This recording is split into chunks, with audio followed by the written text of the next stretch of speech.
ಇನ್ನೀಗ ಮಾನ್ಯ ರಾಜ್ಯಪಾಲರಿಂದ ನಾಡಿನ ಜನತೆಗೆ ಗಣರಾಜ್ಯೋತ್ಸವದ ಸಂದೇಶ. We'll now have the Republic Day message by the Honorable Governor of Karnataka, Shri Thawar Chand Gehlot.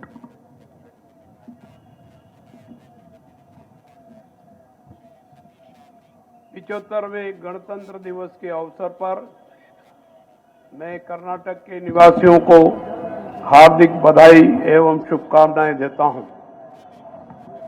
इस ऐतिहासिक दिन पर भारत का संविधान लागू हुआ था।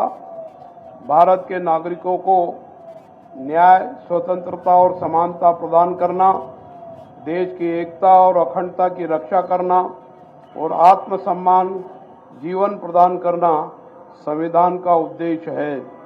इस प्रकार नागरिकों को अपनी समृद्धि के साथ साथ राष्ट्र के विकास में योगदान देने के लिए सक्षम बनाया गया है। मेरी सरकार संविधान की इन आकांक्षाओं को साकार करने के लिए कड़ा प्रयास कर रही है। मेरी सरकार ने कर्नाटक की जनता को आश्वासन दिया था कि हम 5 गारंटी योजना, शक्ति योजना, अन्न भाग्य, गृह ज्योति, गृह लक्ष्मी और युवा निधि कार्यक्रम लागू करेंगे और मुझे बताते हुए खुशी हो रही है कि हमने राज्य में सभी 5 गारंटी योजना लागू कर दी है। 11 जून 2023 को महत्वाकांक्षी योजना शक्ति योजना महिलाओं के लिए मुफ्त यात्रा से महिला सशक्तिकरण की दिशा में मेरी सरकार ने एक नया कदम उठाया है। इस योजना से राज्य की 3.5 करोड़ महिलाएं लाभान्वित हो रही है, जिनमें लैंगिक अल्पसंख्यक और छात्र भी शामिल हैं।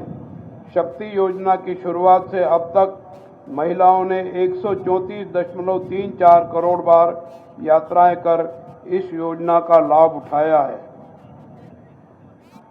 राज्य सरकार की महत्वाकांक्षी योजना में से एक अन्न भाग्य योजना के तहत अंत्योदय अन्न योजना और प्राथमिकता राशन वाउचर के प्रत्येक लाभार्थी को राष्ट्रीय खाद्य सुरक्षा अधिनियम के तहत वितरित 5 किलोग्राम खाद्यान्न के अतिरिक्त प्रत्येक लाभार्थी को अतिरिक्त 5 किलोग्राम खाद्यान्न वितरित करने के लिए राज्य सरकार प्रतिबद्ध है। इस प्रकार प्रत्येक लाभार्थी के लिए 10 किलोग्राम खाद्यान्न का प्रावधान किया गया है। वर्तमान में इस योजना के लिए आवश्यक खाद्यान्न उपलब्ध होने तक राज्य के प्रत्येक पात्र लाभार्थी को 5 किलो अतिरिक्त खाद्यान्न के स्थान पर 34 रुपये प्रति किलो दिया जा रहा है। यह राशि डीबीटी के माध्यम से परिवार के सदस्यों के बैंक खाते में जमा की जा रही है। जुलाई 2023 से नवंबर 2023 के अंत तक कुल 2,900.12 करोड़ रुपए की धनराशि पात्र लाभार्थियों को हस्तांतरित की गई है। दिनांक 1/7/2023 से लागू की गई गृह ज्योति योजना के तहत राज्य के प्रत्येक घर को प्रति माह 200 यूनिट की अधिकतम खपत सीमा के अधीन मुफ्त बिजली प्रदान कर रही है। इस योजना से राज्य के 1.50 करोड़ उपभोक्ता लाभान्वित हो रहे हैं और सरकार राज्य के सभी एस्कॉम्स को हर महीने 700 करोड़ रुपए की सब्सिडी एडवांस में जारी कर रही है।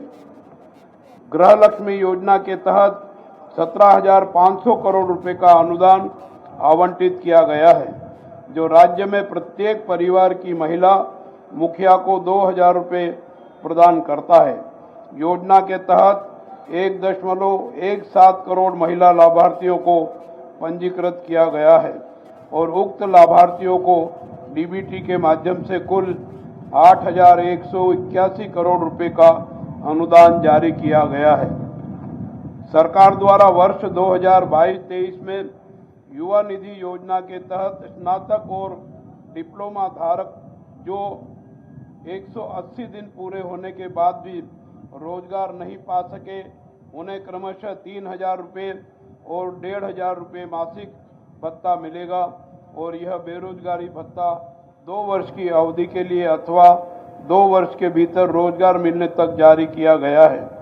द्वारा वर्ष 2022-23 में युवा निधि योजना के तहत स्नातक और डिप्लोमा धारक जो 180 दिन पूरे होने के बाद भी रोजगार नहीं पा सके, उन्हें क्रमशः 3,000 रुपये और 1,500 रुपये मासिक भत्ता मिलेगा और यह बेरोजगारी भत्ता 2 वर्ष की अवधि के लिए अथवा 2 वर्ष के भीतर रोजगार मिलने तक जारी किया गया है।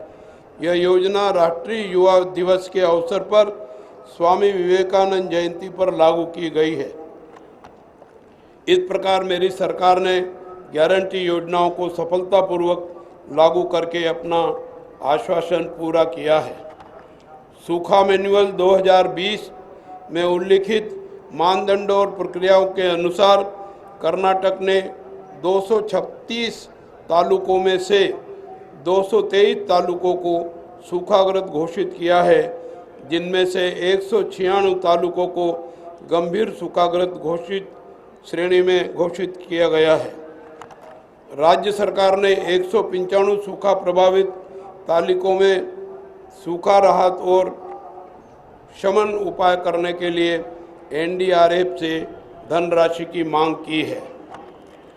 किसानों के संकट को कम करने के लिए सूखा घोषित तालुकों में प्रति किसान को 2,000 रुपये तक की इनपुट सब्सिडी राज्य सरकार द्वारा अंतरिम राहत के रूप में किसानों के आधार से जुड़े बैंक खाते में सीधे जारी की जा रही है। लगभग 30 लाख किसानों को लगभग 580 करोड़ रुपए हस्तांतरित करने की प्रक्रिया चल रही है। तहसील स्तर पर पीने के पानी और पशुओं के लिए चारे के प्रबंधन एवं सूखा राहत उपायों की निगरानी के लिए माननीय विधायकों के नेतृत्व में तालुक स्तरीय टास्क फोर्स का गठन किया गया है। सूखे के प्रभाव को कम करने और लोगों एवं पशुओं को पीने का पानी उपलब्ध कराने के लिए सरकार ने सभी आवश्यक उपाय किए हैं। फसल सर्वेक्षण कार्यक्रम कर्नाटक राज्य सरकार की एक महत्वाकांक्षी परियोजना है। वर्ष 2023-24 में कुल 268 लाख टका में से 559.57 लाख टका का सर्वेक्षण किया गया है और 96.85 प्रगति हासिल की है। रेताश्री योजना के तहत फसल संरक्षण के आधार पर बाजरा उत्पादकों को 10,000 रुपये प्रति हेक्टेयर की अधिकतम 2 हेक्टेयर तक के लिए प्रोत्साहन राशि डीबीटी के माध्यम से प्रदान की जा रही है। मोटे अनाजों के संस्करण, ग्रेडिंग, मूल्य संवर्धन, पैकिंग और ब्रांडिंग को प्रोत्साहित करने के लिए बाजरा संस्करण मशीनरी को 50% या अधिकतम 10 लाख रुपए की सब्सिडी प्रदान की जा रही है। कर्नाटक रेता सुरक्षा प्रधानमंत्री फसल बीमा योजना के तहत 2023 मानसून सीजन के लिए बुआई विफलता और अंतरिम फसल बीमा मुआवजे की तहत बीमा कंपनियों द्वारा अब तक 6.77 लाख किसान परिवारों के लिए 459.59 करोड़ रुपए का फसल बीमा मुआवजा निपटान किया गया है।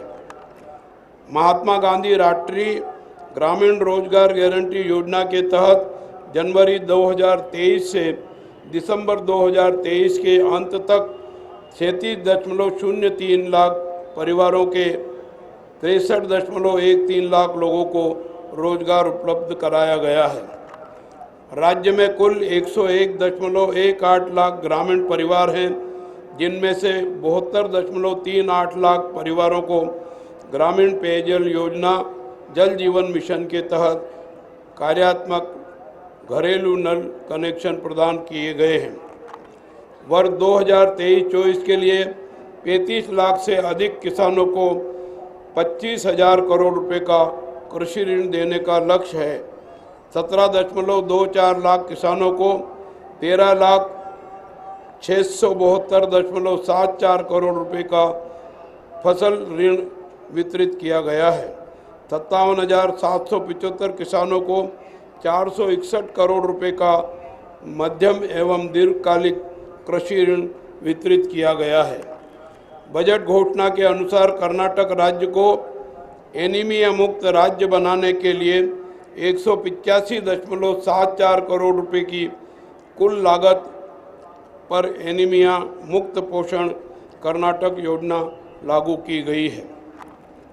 जयदेव कार्डियोलॉजी इंस्टीट्यूट के सहयोग से 15 जिलों में एटी एलिवेटेड माया कार्डियल कंजक्शन कार्यक्रम लागू किया गया है।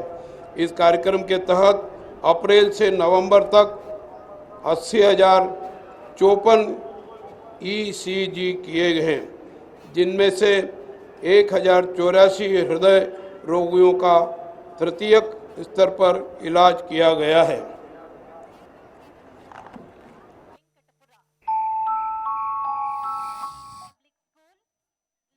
बयासी 439 साइकिल्स की डायलिसिस सेवाएं मुफ्त प्रदान की गई है और मौजूदा डायलिसिस केंद्रों को 219 तक विस्तारित करने के लिए कदम उठाए जा रहे हैं।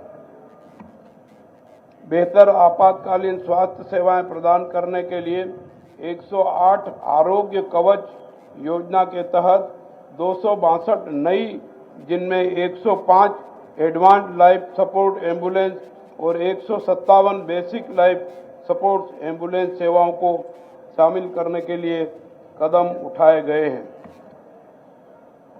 ब्रांड बेंगलुरु कर्नाटक सरकार की एक महत्वाकांक्षी परियोजना इस विचार के साथ तैयार की गई है कि बेंगलुरु शहर के सर्वांगीण विकास और बेंगलुरु को एक वैश्विक एम्बुलेंस और 157 बेसिक लाइफ सपोर्ट एम्बुलेंस सेवाओं को शामिल करने के लिए कदम उठाए गए हैं। ब्रांड बेंगलुरु कर्नाटक सरकार की एक महत्वाकांक्षी परियोजना इस विचार के साथ तैयार की गई है कि बेंगलुरु शहर के सर्वांगीण विकास और बेंगलुरु को एक वैश्विक केंद्र बनाने के लिए नागरिकों की आवाज़ सरकार की आवाज़ है। इस अवधारणा के तहत 8 प्रमुख मुद्दों पर विशेषज्ञों और जनता से सलाह मांगी गई थी। सार्वजनिक संगठनों, नागरिक सुरक्षा मंचों, उद्योग क्षेत्र के विशेषज्ञों के साथ चर्चा की गई है। तदनुसार 70,000 से अधिक सुझाव एकत्र किए गए और एक समिति सुझावों की जांच कर रही है और सिफारिश करेगी। बेंगलुरु के व्यापक विकास को ध्यान में रखते हुए एवं सुगम यातायात पर अधिक जोर देने की आवश्यकता को महसूस करते हुए 2,000 करोड़ रुपए की एक परियोजना शुरू की गई है और प्रमुख सड़कों की वाइड टॉपिंग के लिए निविदा आमंत्रित करने की प्रक्रिया शुरू की गई है। बेंगलुरु शहर की भीड़भाड़ का स्थायी समाधान खोजने के लिए चयनित स्थानों पर सुरंग सड़कें बनाने का प्रस्ताव है। 2 किलोमीटर क्षेत्र की सुरंग सड़क के निर्माण के लिए अंतर्राष्ट्रीय एजेंसी की मदद से विस्तृत परियोजना रिपोर्ट तैयार करने की प्रक्रिया शुरू कर दी गई है। राज्य के सभी विद्यालयों में भारतीय संविधान की प्रस्तावना की डिजाइन की फोटो लगाने तथा दैनिक प्रार्थना के समय प्रस्तावना पढ़ने की व्यवस्था की गई है। वर्ष 2023-24 के दौरान समाज कल्याण विभाग के प्री मैट्रिक एवं पोस्ट मैट्रिक छात्रावासों में 1,89,435 विद्यार्थियों को प्रवेश दिया गया है। अनुसूचित जाति के 69,190 विद्यार्थियों को कुल 133.82 करोड़ रुपए की प्रोत्साहन निधि दी गई है। बेरोजगार अनुसूचित जाति, अनुसूचित जनजाति युवाओं को सहायता देने के लिए सरकार ने 4 पहिया टैक्सी खरीदने के लिए स्वावलंबी सारथी योजना शुरू की है। यह योजना अधिकतम 4 लाख रुपए से के साथ 75% की सब्सिडी प्रदान करेगी। डी देवराज अर्श स्वरोजगार व्यक्तिगत ऋण योजना, आरिवु शैक्षणिक ऋण योजना और गंगा कल्याण सिंचाई योजना पिछड़े वर्गों के लाभ के लिए 190 करोड़ रुपए के कुल अनुदान के साथ कार्यान्वित की गई है। राज्य में 62 अल्पसंख्यक मोरारजी देसाई आवासीय विद्यालयों को 6वीं से 12वीं कक्षा तक एकीकृत विद्यालयों में उन्नयन किए जाने से 1191 विद्यार्थियों को बेहतर शिक्षा मिल रही है। पहली बार अल्पसंख्यक समुदाय के उद्यमियों को कर्नाटक राज्य वित्तीय निगम से 6% ब्याज दर पर 10 करोड़ रुपए तक ऋण प्रदान करने की योजना लागू की गई है। चालू वर्ष में सरकार 54.40 करोड़ रुपए की लागत से दिव्यांग व्यक्तियों को विभिन्न उपकरण वितरित करने के लिए कदम उठा रही है। कर्नाटक का नाम बदलने के 50 वर्ष पूरे होने के अवसर पर राज्य भर में पूरे वर्ष कर्नाटक संभ्रम 50 कार्यक्रम मनाए जा रहे हैं। संकटग्रस्त सेवानिवृत्त पत्रकारों को मासिक मानदेय 12,000 रुपये तक तथा पारिवारिक सम्मान राशि 6,000 रुपये तक बढ़ा दी गई है। वन विभाग ने रेशम उत्पादन, जलवायु परिवर्तन, धातुओं की सघनता, स्थानीय इंडोर पौधों की खोज, सूक्ष्म शैवाल की खोज, चिकबल्लापुर जिले में चित्रावती नदी के पुनर्जीवन सहित विभिन्न पहलुओं पर शोध किया है। वन विभाग के सहयोग से राज्य के स्कूल एवं कॉलेज परिसरों में लगभग 50 लाख पौधे लगाने का एक अनूठा सस्य श्यामला कार्यक्रम लागू किया गया है। शक्ति योजना के क्रियान्वयन के बाद यात्रियों से उत्कृष्ट प्रतिक्रिया प्राप्त हुई है। इसके साथ ही राज्य में सभी सड़क परिवहन निगमों की बसों और सेवाओं की संख्या बढ़ाने को प्राथमिकता दी गई है। पिछले 8 महीनों की अवधि के दौरान विभिन्न मॉडलों की 1148 नई बसें जोड़ी गई है। कर्नाटक राज्य पुलिस ऐप के माध्यम से नागरिकों को बिना किसी प्रयास के घर से वाहन चोरी का मामला दर्ज करने का अवसर दिया गया है। ई चालान प्रणाली यातायात नियमों के उल्लंघन के लिए लंबित जुर्माने की ट्रैकिंग करने में सक्षम बनाती है और ऑनलाइन जुर्माना भरने की सुविधा प्रदान करती है। निम्न स्तर पर पुलिस व्यवस्था को सुदृढ़ करने हेतु ई बीट प्रणाली के माध्यम से दिन रात की बीट लागू की जा रही है। राज्य स्तरीय सिंगल विंडो क्लियरेंस समितियां ने 165 निवेश परियोजनाओं को मंजूरी दी है, जिसमें लगभग 45,325 करोड़ रुपए का निवेश होगा और 42,292 लोगों के लिए रोजगार के अवसर पैदा होंगे। देश के सॉफ्टवेयर निर्यात में कर्नाटक का योगदान 42% है। राज्य सरकार आईटी और बीटी क्षेत्रों की बदलती ज़रूरतों को ध्यान में रखने और अत्याधुनिक और उभरती प्रौद्योगिकी में कौशल को उन्नत करने के लिए नियमित रूप से अपनी नीतियों में संशोधन करती है। बेंगलोर टेक समिट का 26वां संस्करण ब्रेकिंग बाउंड्रीज आदर्श वाक्य के साथ दिनांक 29/11/2023 से दिनांक 1/12/23 तक आयोजित किया गया था, जिसमें लगभग 40 देशों ने भाग लिया और कार्यक्रम को सफल बनाया। दिनांक 23/9/2023 से 8/10/2023 तक चीन के हांगजू में आयोजित 19वें एशियाई गेम्स 2023 में कर्नाटक के 8 एथलीटों ने 9 पदक जीतकर देश और राज्य का नाम गौरवान्वित किया है। इन एथलीटों को कुल 175 लाख रुपए का नगद पुरस्कार वितरित किया गया है।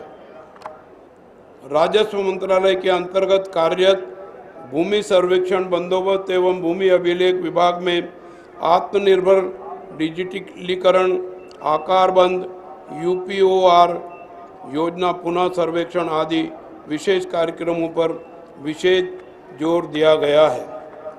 कर्नाटक अनुसूचित जाति और अनुसूचित जनजाति कुछ भूमि के हस्तांतरण का निषेध अधिनियम 1978 की धारा 5 में यह प्रावधान करने के लिए संशोधन किया गया है कि अनुसूचित जाति और अनुसूचित जनजाति को दी गई भूमि को बहाल करने के लिए समय की कोई सीमा नहीं है, जिसमें मेरी सरकार ने इस समुदायों के लोगों को भूमि स्वामित्व के अधिकार की गारंटी दी है। कर्नाटक भवन और अन्य निर्माण कल्याण बोर्ड ने विभिन्न कल्याण और सामाजिक सुरक्षा सुविधाओं के तहत 4.1 राज्य सरकार द्वारा नई कार्यान्वित 5 गारंटी योजनाओं के सहित 44 योजनाओं को डीबीटी प्लेटफॉर्म में एकीकृत किया गया है। 59.55 करोड़ रुपए की धनराशि वितरित की जा चुकी है। सेवा सिंधु सिविल सेवा सभी गारंटी योजनाओं के लिए एक नामांकन मंच है। राज्य सरकार द्वारा नई कार्यान्वित 5 गारंटी योजनाओं के सहित 44 योजनाओं को डीबीटी प्लेटफॉर्म में एकीकृत किया गया है, जिसके परिणाम स्वरूप 2.54 करोड़ लोगों को कुल 10,035 करोड़ रुपए की वित्तीय सहायता प्राप्त हुई है। स्टाम्प और पंजीकरण विभाग के लिए कावेरी 2 सॉफ्टवेयर विकसित किए गए हैं, जिससे 10,483 करोड़ रुपए का अतिरिक्त राजस्व प्राप्त हुआ है। 2023-24 के बजट में जल संसाधन, भारी और मध्यम सिंचाई विभाग को कुल 16,735.49 करोड़ रुपए का अनुदान प्रदान किया गया है। नवंबर 2023 के अंत तक 9,223.24 करोड़ रुपए की वित्तीय प्रगति हासिल की गई है और 31,117.98 एकड़ 12,593 हेक्टेयर की सिंचाई क्षमता हासिल की गई है। एत्तिनाहोले एकीकृत पेयजल परियोजना के पहले चरण के उन्नयन कार्य और बिजली आपूर्ति कार्य लगभग पूरा होने को है और चालू वर्ष में व्यावहारिक रूप से 42.00 किलोमीटर तक ग्रेविटी नहर चलाने की योजना है। मेकेदाटू संतुलन जलाशय और पेयजल परियोजना के त्वरित कार्यान्वयन और योजना कार्यों और भूमि अधिग्रहण प्रक्रियाओं में तेजी लाने के लिए प्रतिपूरक वनीकरण भूमि वन विभाग को सौंपने की कार्रवाई की गई है। उत्तर कर्नाटक की प्रतिष्ठित ऊपरी कृष्णा परियोजना चरण 3 के परियोजना कार्यों में तेजी लाने के लिए भूमि अधिग्रहण और पुनर्वास और पुनर्निर्माण प्रक्रिया को प्राथमिकता दी गई है। संविधान लागू होने के 75वें साल के इस कालखंड में कर्नाटक एवं भारत ने अभूतपूर्व प्रगति की है। हम सब हमारे द्वारा 1950 में आज ही के दिन अपनाए गए अद्भुत लिखित संविधान के कारण संभव हुआ है। हम अपने संविधान निर्माता डॉक्टर B.R. अम्बेडकर जी और उनके समूह के साथियों को उनके महान दृष्टिकोण के लिए आभार व्यक्त करते हैं, जिन्होंने हमें प्रगति के पथ पर चलने के लिए एक दिशा प्रदान की है। हमारा भारत एक ऐसा देश है जहां सदियों से मानवता बसी हुई है। यह विभिन्न धर्मों, समाजों, संस्कृति और भाषाओं से समृद्ध देश है जो एक दूसरे के साथ सौहार्दपूर्ण जुड़े हुए हैं। हमें शांति और सद्भाव स्थापित करने के लिए पूरी दुनिया को अनेकता में एकता का संदेश देना चाहिए और हमें अपनी राष्ट्रीय एकता और एकजुटता को मजबूत करने के लिए प्रयास करना चाहिए। आइए हम सब कर्नाटक के सभी क्षेत्रों के सर्वांगीण विकास और समावेशन के लिए मिलकर काम करें। धन्यवाद। जय हिंद, जय कर्नाटक।